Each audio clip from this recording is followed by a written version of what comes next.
according to my notes, you can tell me if I'm wrong here, Mark is the son of Tina and JJ from the Moher Namona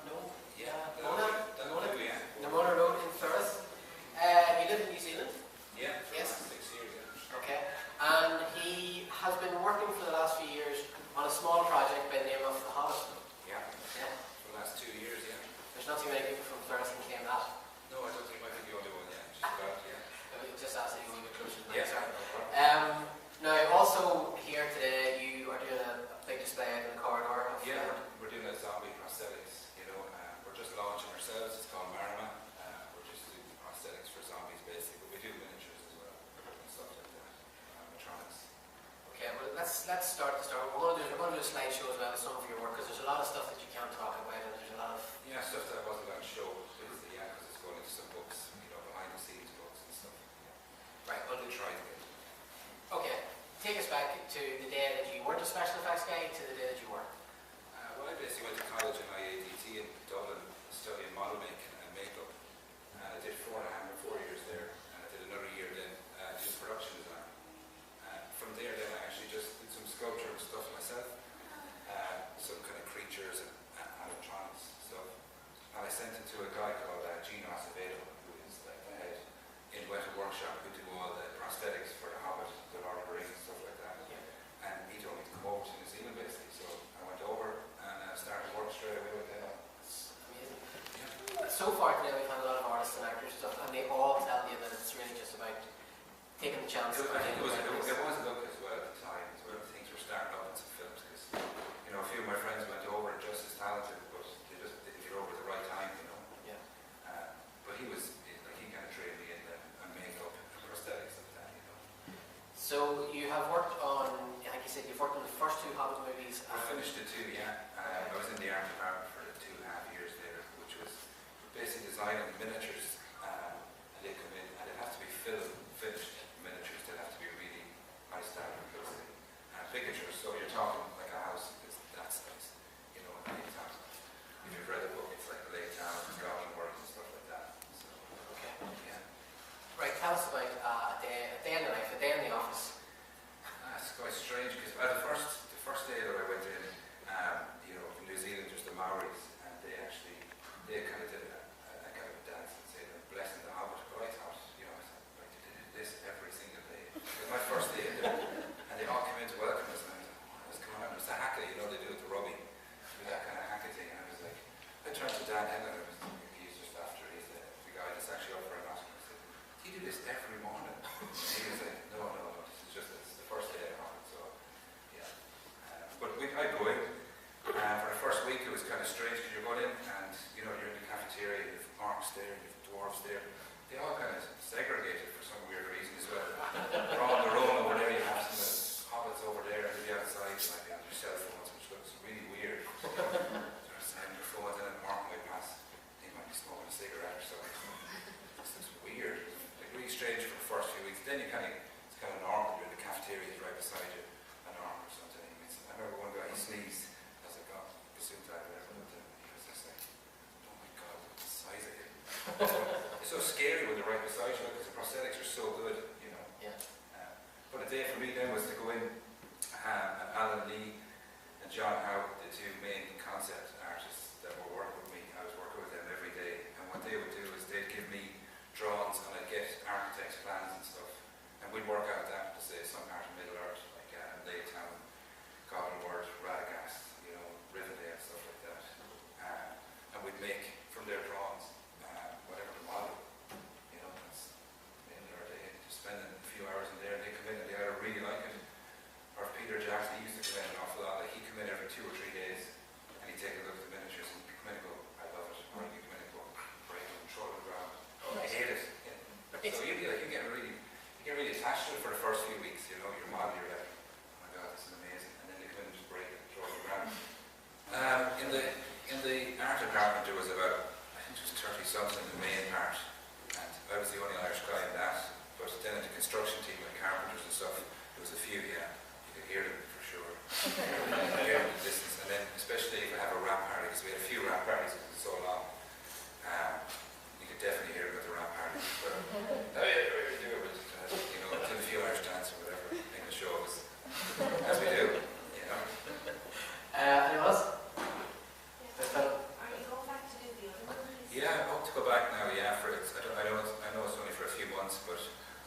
back, but I'm definitely coming back for the Marc Productions. Kenny Grant's my own company, right?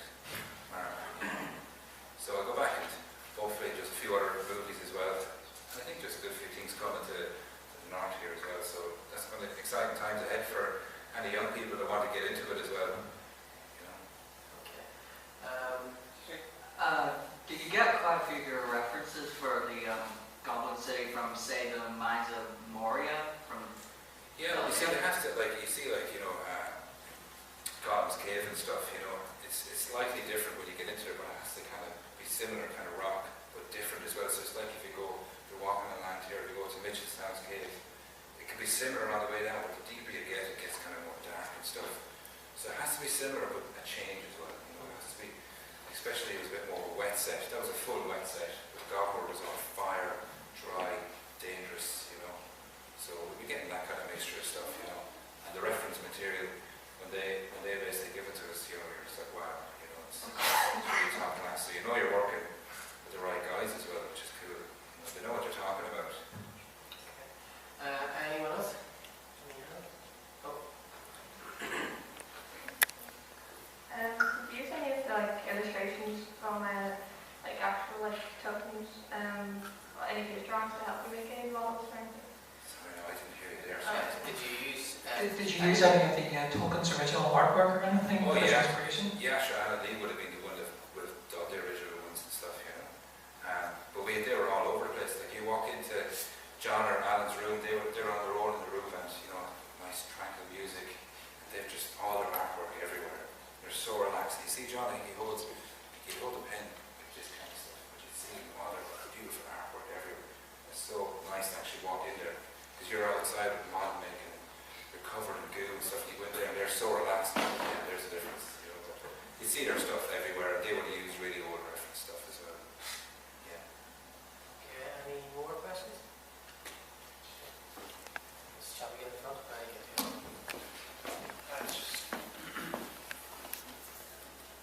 You said there was more coming to the north here, sort of work like this. How would someone get into work like that? Well, with us ourselves, the Marc Creations that we're doing, we're hopefully going to start doing workshops. Because, you know, there's a lot of talented people here in the north. And I know sometimes they ship people in from other places. But there's no reason that we shouldn't be training people up here now in the movie industry, because it's about to get quite big. So I think, you know, contact yourselves, send us an email, send us what you're interested in. A few people asked me today, would you be able to come in and do a day? That's no problem to come in, we can show you around, show you what we do. We're more than willing to help people to get into the industry and see, you know. Okay, that leads in quite nicely about, because I know you've got another show that you want to do before the end thing, but let's talk a bit about Marc Moher. What is it about and how did it come about? I basically came back from New Zealand, and then I got contacted by Martin Ryan, which you probably all know. Martin is the guy that organises Hero Legends, and two of us just got brainstorming together, you know. I was showing some of my work, and he said, we have to do something, you know, we have to do something. We finally worked it out that zombies was the thing we should be doing, you know, because Walking Dead is big, and, you know, some people love zombies. Some of the people's reactions today, they didn't love it, just ran away, but so we start off with that, but we'll do an awful lot of other stuff, you know, like vampires and, you know, all the other creatures and some animatronics, things like that, yeah. Where do you see Marc going? What is the... Well, we want to branch, you know, because miniatures are coming back as well really strongly, and prosthetics is huge as well, because some of the prosthetics, the silicone prosthetics, are way better even than any digital that can recreate, you know, especially, you know, live action stuff. So we're going to get into, you know, miniatures, get into animatronics, huge, large scale sculptures and stuff like that, you know, and especially sets, just from my background as well, miniatures and large sets, because you can see Martin's Goblin world out there himself, you know. So between the two of us, we'll definitely get something going that way, you know. Yeah, because you talk about the Evil Dead remake now, for example, is coming out. They're using novel. It's basically all practical effects. Yeah. They're priding themselves. Yeah. Because they're trying to recapture that sort of That's what we're trying to do as well, you Yeah. know, because I really love the look of, you know, it's really cool to have guys going around in makeup and those people working. It's just digital, which can be really boring for actors as well, you know. Yeah. It can be extreme, and it can be kind of really boring for the people. So if you're seeing people run around in real sets and real prosthetics, I don't know, I think there's something really cool about that, you know. Especially all you guys dressing up. was cool, you know. So it's keeping that alive as well. Okay, now for anybody that's in the audience here, I know you said you can go out and talk to you, but in case they don't get a chance to go out and talk to you today, where is the best place to get in contact with you? We have a Facebook page as well, Marc Creations, and we have a website as well, so email us guys, and if you have any interest in it, just let us know. We're pretty friendly, chat away to you, no problem. If we can help you in any way, we will. I have to bring this up. Where did the name Marc come from?